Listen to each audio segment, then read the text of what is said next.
Students, welcome back to the lecture aerobic respiration. Aerobic respiration आपण अभ्यासत होतो. Aerobic रेस्पिरेशनमध्ये जर आपण बघितलं, ग्लुकोज जे काही आहे, ग्लुकोजचं काय होतं, ऑक्सिडेशन होतं. Glucose is oxidise in 3 steps. ग्लुकोजचं ऑक्सिडेशन होतं. किती स्टेप्समध्ये होतं? 3 स्टेप्समध्ये होतं. तर 3 स्टेप्स आपण अभ्यासत आहोत. फर्स्ट स्टेप्स आहे ग्लायकॉलिसिस. त्याच्यातली फर्स्ट स्टेप्स आहे ती म्हणजे ग्लायकॉलिसिस. चला तर मग ग्लायकॉलिसिस आपण बघूया. ग्लायकॉलिसिस हे अतिशय शॉर्टमध्ये तुम्हाला दिलेली आहे. अतिशय 2 ओळीमध्ये ती तुम्हाला कितपत समजतं ते मला माहीत नाही, मात्र शॉर्ट स्टेप अतिशय शॉर्ट्समध्ये दिलेले आहे. ग्लायकॉलिसिस जर बघितले, अतिशय मोठी अशी प्रोसेस आहे. या मोठ्या अशा प्रोसेसमध्ये साधारणतः 10 रिॲक्शन्स याच्यामध्ये येतात. मात्र तुम्हाला शॉर्टमध्ये जेवढं सांगितलेलं आहे तेवढंच मी घेणार आहे. तर ग्लायकॉलिसिस खरं बघितलं तर 10 रिॲक्शन्स त्याच्या आहेत. मात्र प्रोसेस ऑफ ग्लायकॉलिसिस ही ग्लायकॉलिसिसची प्रोसेस कशामध्ये आढळते तर ती सायटोप्लाझममध्ये आढळते. तर सायटोप्लाझम तुम्हाला माहिती आहे. सायटोप्लाझम हे काय? हे एक लिक्विड आहे. तर कुठे असतं? हे सेलमध्ये असतं. तर सेलच्या आत काय असतं? सायटोप्लाझम असतं. सायटोप्लाझमचा अभ्यास तुम्ही 9th स्टँडर्डमध्ये अभ्यासलेला आहे. तर ग्लायकॉलिसिस ही जी काही प्रोसेस होते ती सायटोप्लाझममध्ये होत असते. सायटोप्लाझममध्ये म्हणजे सेलच्या याच्यामध्ये. फॉर एक्झाम्पल, ही एक सेल मी काढली. या पद्धतीने कोणती तरी एक सेल काढली, ॲनिमल किंवा प्लांट सेल. तर ही सेल आहे, रेड कलरची सेल.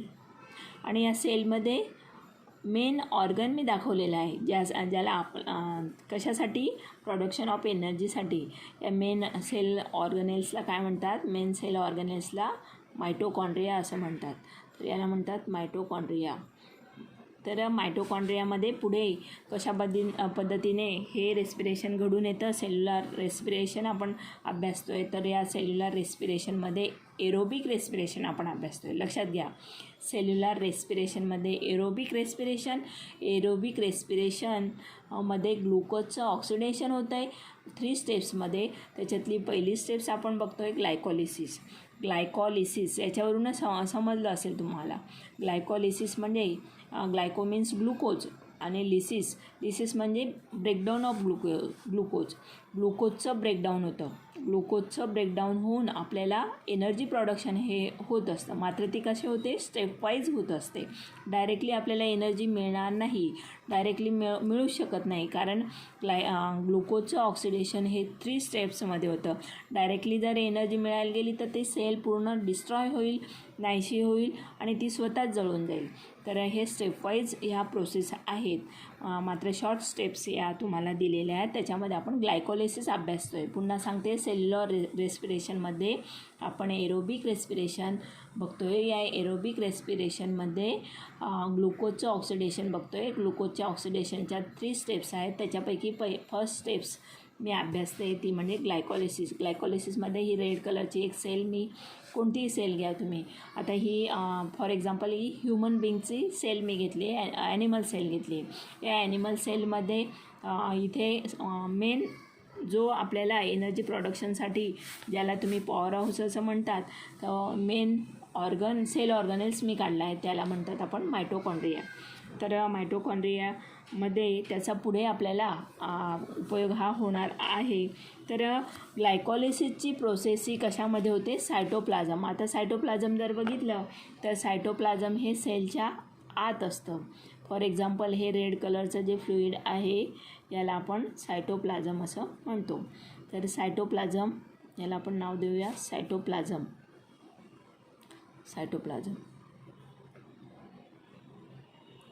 तर हे रेड कलरचं जे फ्लुईड आहे त्या रेड कलरच्या फ्लुईडला सायटोप्लाझम असं म्हणतात.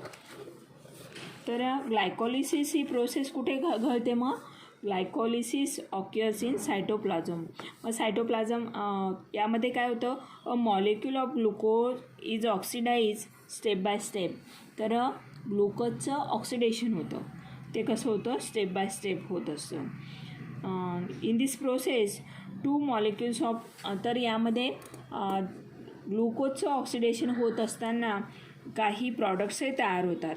मग कोणते प्रॉडक्ट्स तयार होतात? फॉर एक्झाम्पल मेन प्रॉडक्ट आहेत ते म्हणजे ATP आपल्याला मिळतात, बरोबर.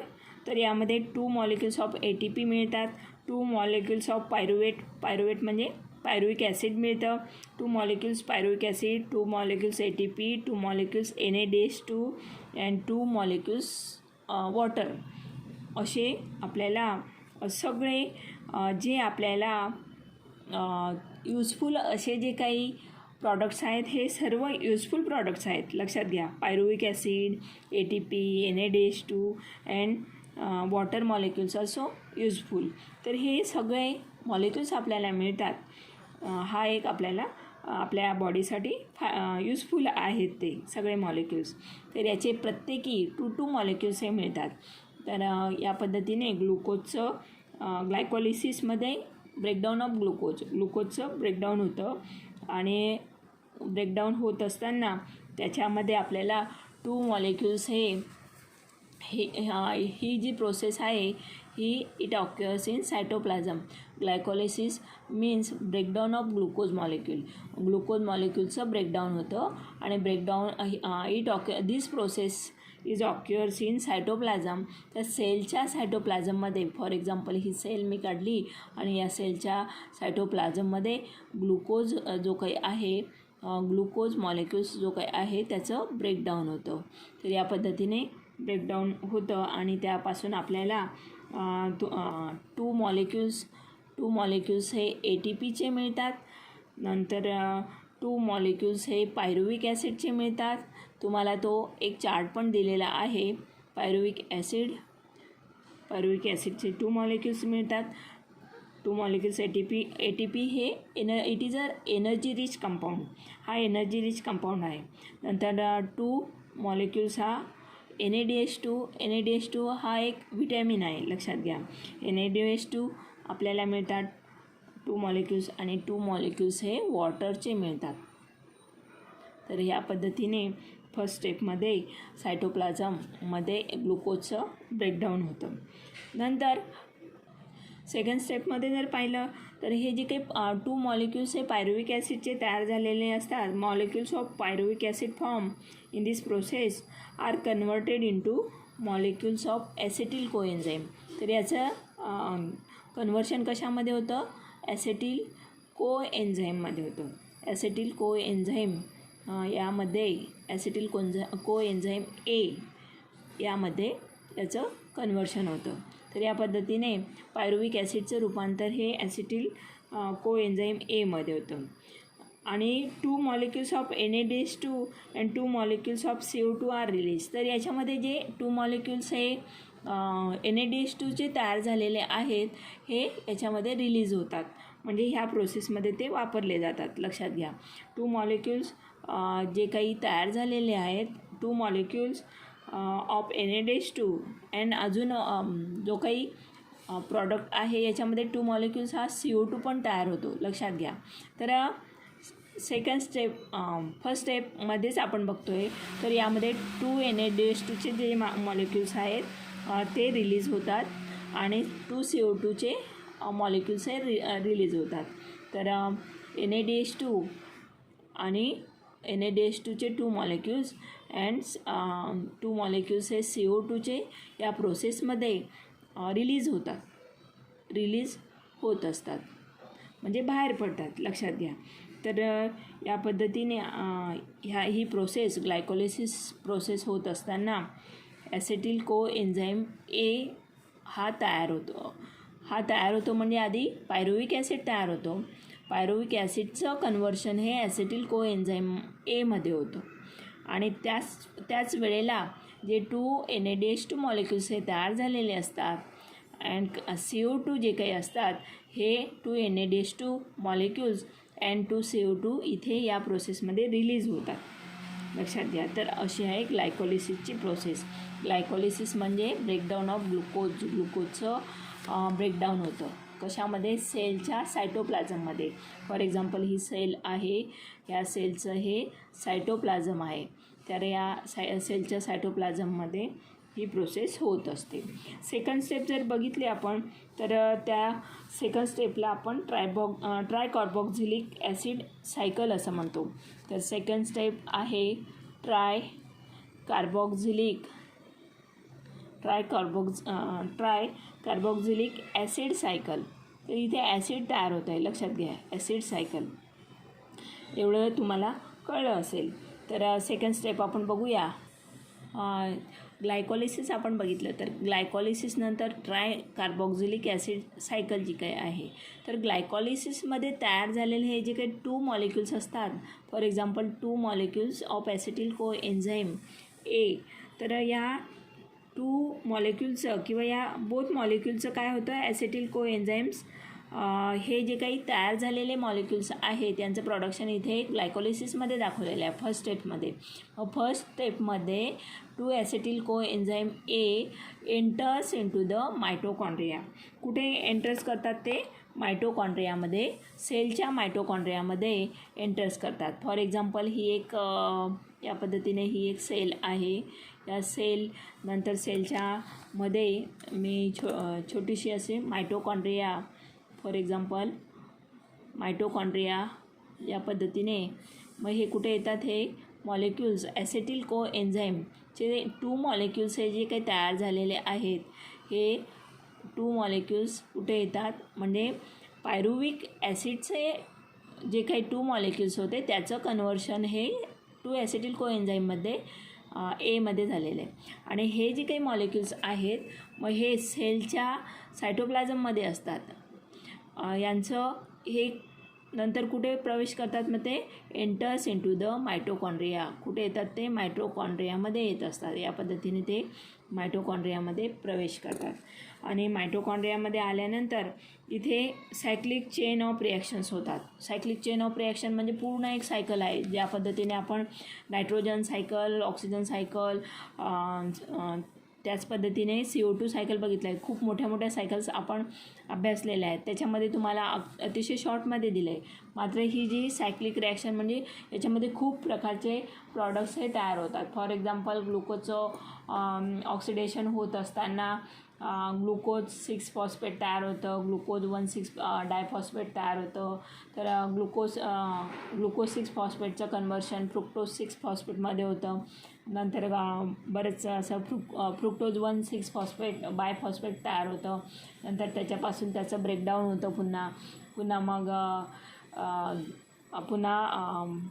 फॉस्फोग्लिसरिक अल्डिहाइड तयार होतं. तर असे बरेचसे कंपाऊंड्स आहेत त्याच्यामध्ये. मग ही एक सायक्लिक चेन आहे, लक्षात घ्या. तर ती सायक्लिक चेनचा तुम्हाला इथे अभ्यास नाही आहे. तुम्हाला शॉर्टमध्ये याचा ट्रायकार्बोक्झिलिक ॲसिडचा अभ्यास हा दिलेला आहे. तर ते तेवढं बघूया आपण. म्हणजेच काय की ग्लायकोलिसिसमध्ये जे काही 2 ॲसिटिल को एन्झाईम ए जे काही तयार झालेले आहेत ते कशामध्ये एंटर्स करतात? एंटर्स द मायटोकॉन्ड्रियामध्ये हे एंटर्स करतात.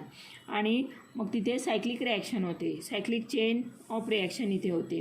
त्या cyclic chain of reaction called as tricarboxylic acid cycle. मग याच्यामध्ये त्या सायक्लिक रिॲक्शनमध्ये जे काही ॲसिड तयार होतात कार्बोक्झिलिक ॲसिडचे 3 कार्बोक्झिलिक ॲसिड हे तयार होतात. म्हणून त्याला ट्रायकार्बोक्झिलिक ॲसिड सायकल असं म्हणतात. तर tricarboxylic acid cycle is operated in mitochondria. तर ती कुठे घडून येत असते? मायटोकॉन्ड्रियामध्ये ही घडत असते. लक्षात घ्या शॉर्टमध्ये की याच्यामध्ये ट्रायकार्बोक्झिलिक ॲसिड सायकल जी काही आहे is operated on it in मायटोकॉन्ड्रियामध्ये ती घडते. तर ॲसिटिल पार्ट ऑफ हा जो काही ॲसिटिल पार्ट आहे को एन्झाईमचा ॲसिटिल को एन्झाईम ए जो ग्लायकोलिसिसमध्ये तयार झालेला आहे त्याचं मायटोकॉन्ड्रियामध्ये कम्प्लिटली ऑक्सिडेशन होतं. Completely oxidise through the cyclic process. तर ही मोठी अशी सायकल आहे. तर या सायक्लिक प्रोसेसने ती त्याचं काय होतं? कम्प्लिटली या ॲसिटिल कोएन्झाईम एचे 2 मॉलिक्युल्सचं कम्प्लिटली इथे ऑक्सिडाईज होऊन जातात ते सेकंड स्टेप कोणती ती म्हणजे ट्रायकार्बॉक्झिलिक ॲसिड सायकल. आणि ते कुठे घडून येत असतं मायटोकॉन्ड्रियामध्ये घडतं. तर याच्यापासून ॲसेटिल कोएन्झाईमचं कम्प्लिटली ऑक्सिडेशन झाल्यावर त्याच्यापासून काय तयार होतं मग तर त्याच्यापासून आपल्याला NADH2 आणि FADH2 मिळतं आपल्याला. NADH2 मिळतं, नंतर FADH2 मिळतं. तर याच्यामध्ये FADH2 मिळतं. पुन्हा काय मिळतं याच्यामध्ये आपल्याला वॉटर मॉलिक्युल्स पण मिळतात आणि CO2. तर असे हे NADH2 the molecules of NADH2, FADH2, water and carbon and CO2 are derived. तर हे तयार होत असतात, लक्षात घ्या. तर हे यांचं काय होतं इथे डेरिवेशन होतं किंवा डिराईव्ह होतात. तर ह्या ज्या काही प्रोसेस आहेत ग्लायकोलिसिसमध्ये असंख्य अशा रिॲक्शन्स होतात. फॉर एक्झाम्पल आयसोमरायझेशन रिॲक्शन आहे, ऑक्सिडेशन रिॲक्शन आहे, रिडक्शन रिॲक्शन आहे, हायड्रेशन आहे, डिहायड्रेशन आहे, कार्बॉक्झिलेशन आहे, फॉस्फोरिलेशन आहे किंवा मग डिफॉस्फोरिलेशन आहे, डिकॉर्बॉक्झिलेशन आहे. तर अशा स्टेपमध्ये ही पूर्ण एक सायकल आहे. मात्र ती सायकल तुम्हाला अभ्यासायची नाही. शॉर्टमध्ये आपण काय बघितलं मग की ग्लायकोलिसिसमध्ये जो काही 2 मॉलिक्युल्स किंवा बोथ मॉलिक्युल्स ऑफ ॲसेटिल कोएन्झाईम्स हे जे काही तयार झालेले असतात ते कुठे एंटर्स करतात सेलच्या आधी ते सायटोप्लाझममध्ये असतात, बरोबर. सायटोप्लाझममध्ये ग्लायकोलिसिस ग्लुकोजचं ब्रेकडाऊन होतं आणि हे तयार झाल्यानंतर पायरुविक ॲसिड 2 मॉलिक्युल्स पायरुविक ॲसिडचं कन्व्हर्शन टू ॲसेटिल कोएन्झाईम एमध्ये आणि मग तिथून मग ते कुठे एंट्री करतात एंटर्स इन टू द मायटोकॉन्ड्रियामध्ये एंटर्स झाल्यावर ही जी काही सायक्लिक चेन रिॲक्शन आहे या सायक्लिक चेन रिॲक्शनलाच ट्रायकार्बॉक्झिलिक ॲसिड सायकल असं म्हणतात. It is called tricarboxylic acid cycle. It is occur in the mitochondria. तर मायटोकॉन्ड्रियामध्ये घडते. तर हा ॲसिटिल याच्यामध्ये सेकंड स्टेपमध्ये उरलेले जे काही 2 ॲसेटिल कोएन्झाईम ए मॉलिक्युल्स असतात तर मायटोकॉन्ड्रियामध्ये याचं कम्प्लिटली ऑक्सिडाईज होतं. कम्प्लिटली ऑक्सिडेशन हे घडून येत असतं थ्रू ती सायक्लिक प्रोसेस. त्या सायक्लिक प्रोसेसने आणि कोणकोणते मॉलिक्युल्स तयार होतात मग NADH2, FADH2, H2O, CO2 हे इथे डिराईव्ह होत असतात सेकंड स्टेपमध्ये. आणि ही जी काही प्रोसेस आहे ही खूप मोठी आहे. ट्रायकार्बॉक्झिलिक ॲसिड सायकल मोठी आहे. कार्बॉक्झिलिक जे काही आहे याचे 3 कार्बॉक्झिलिक ॲसिडचे 3 मॉलिक्युल्स इथे तयार होतात ह्या सायकलमध्ये, म्हणून त्याला ट्रायकार्बॉक्झिलिक ॲसिड सायकल असं आपण म्हणतो.